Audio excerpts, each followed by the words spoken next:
আধ রাতে যদি ঘুম ভেঙে যায় মনে পড়ে আমার মতো হাজারো মেয়ের আধ রাতে ঘুম ভাঙার পর এই দুনয়ন হয়তো ঘুমের কাজকে অব্যাহতি দিয়ে কান্নার কাজে নিয়োজিত হয়। আমার মতো হাজারো মেয়েকে ভাবতে হয় কাক ডাকা ভোরে না হয় আবার আমার আট পৌরে শাড়ি পরে আধ হাত ঘুমটা দিয়ে ঘুমটার নিচে চুলগুলোকে ছেড়ে দিয়ে খালি পায়ে হাতে পান আর সুপারির বাটা নিয়ে কয়েকজন মানুষের সামনে দাঁড়াতে হবে।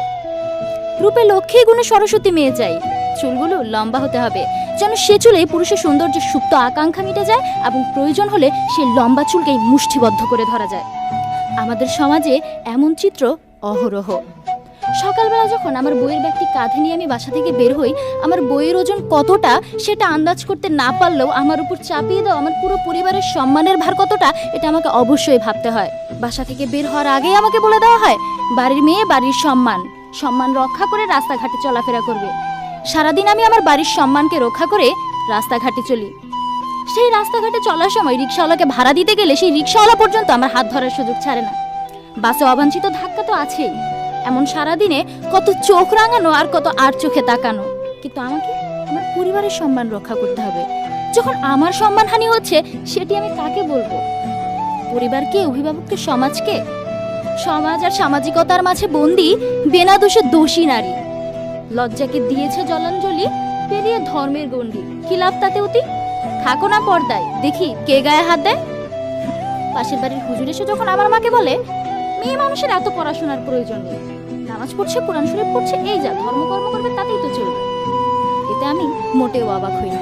কিন্তু আমি ভীষণ অবাক হই তখন যখন সেই হুজুর তার স্ত্রীকে নিয়ে হাসপাতালে গিয়ে সবার আগে খোঁজ করে মহিলা ডাক্তার আছে কিনা। এই তো আমাদের সমাজ। ধর্ষিত নারী যখন সমাজ বিতাড়িত, ধর্ষক তখন সমাজপতি। গর্বিণী, আবেগী আর স্বাধীন চেতা তিনটি বিশেষণই বাঙালি নারীর ক্ষেত্রে মানানসই। আবেগ যেমন তাদের দ্রুত স্পর্শ করে, স্বাধীনতার প্রশ্নে তারা অনড়। নিজের সত্তাকে নিয়ে তার অহংকার আছে বটে, সঙ্গে আছে তার দৃঢ় ধৈর্য। আর তার থেকেও বেশি ধৈর্য ধারণ করে আমাদের পুরুষতান্ত্রিক সমাজ ব্যবস্থা। আমাদের চারপাশে এতগুলো দৃশ্যমান আর অদৃশ্যমান নায়ের দেওয়াল তৈরি করে দেয়, কোনোটিকে আমি ভাঙছি, কোনোটিকে আমি গুড়িয়ে যাচ্ছি, কোনোটিকে আমি এড়িয়ে যাচ্ছি, আর ক্লান্ত অবিশ্রান্ত হয়ে কোনোটির সামনে গিয়ে আমি হেরে যাচ্ছি। দৈনিক সংবাদপত্র খুললেই নারী ধর্ষণ, নারী সহিংসতা, নারীর প্রতি অত্যাচার, গৃহবধূ নির্যাতন, অহরহ খবর। পত্রিকা কিনা ছেড়ে দিয়েছি। আমার ঘরে বাবা কোনো মেয়ে নেই, দুটো ছেলেই আমার এসব চিন্তা ভেবে করে কাজ নেই। এমন চিন্তা চেতনার মানুষ আমাদের সমাজে থাকলেও আমি কখনো কাউকে বলতে শুনিনি এই কাজগুলো কোন ছেলেরা করলো। আমার ঘরেও দুটো ছেলে আছে, তাদের প্রতি আমার নজর রাখা উচিত। এ ধরনের চিন্তা চেতনা থাকবেই বা কেন? পুরুষ তো নিশাচর প্রাণী, তার অবাধ স্বাধীনতা। সন্ধ্যায় নিরে ফেরা পাখি হচ্ছে নারীরা, তাদেরকে তো সন্ধ্যায় ফিরতেই হতো। তাদের অবাধ স্বাধীনতা পুরুষের মতো নেই। 18 বছর পার হলে একটি মেয়ের বাবাকে নাকি বলা হয় কন্যা দায়গ্রস্ত পিতা। আর 25 আর 26 বছর পার হওয়ার পর একটি ছেলের বাবা একটি স্বপ্ন দেখে তার ছেলে এখন সংসারের দায়িত্ব নেবে।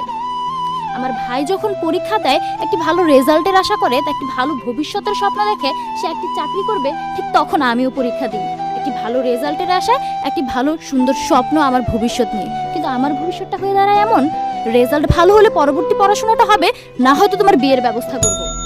আমাদের বঙ্গবন্ধু শেখ মুজিবুর রহমান একটি স্বাধীন বাংলাদেশ আমাদেরকে উপহার দিয়েছে, কিন্তু এই স্বাধীনতা শব্দটিকে আমি নারী স্বাধীনতা শব্দটিকেও খুঁজে পেতে চাই। এ তো 25 মার্চের কালো রাত নয়, নয়তো এসে 1971-এর দীর্ঘ 9 মাস। কেন তাহলে নারী আজও এত কুণ্ঠিত? বাংলাদেশ সরকার, মাননীয় প্রধানমন্ত্রীর অবস্থান, মাননীয় স্পিকার, বিরোধী দলীয় নেতৃত্বে 3 জন নারীর অবস্থান বাংলাদেশের নারীর ক্ষমতায়নকে খুব স্পষ্টভাবে তুলে ধরে। কিন্তু নারীর সমতায়ন কি আদৌ হচ্ছে? তাই কবিগুরুর কণ্ঠে বলতে হয়, যারে তুমি নিচে ফেলো সে তোমারে বাঁধি বেজে নিচে, পশ্চাতে রেখেছো যারে সে তোমারে টানিছে পশ্চাতে। ধন্যবাদ মাননীয় সভাপতি, ধন্যবাদ সবাইকে।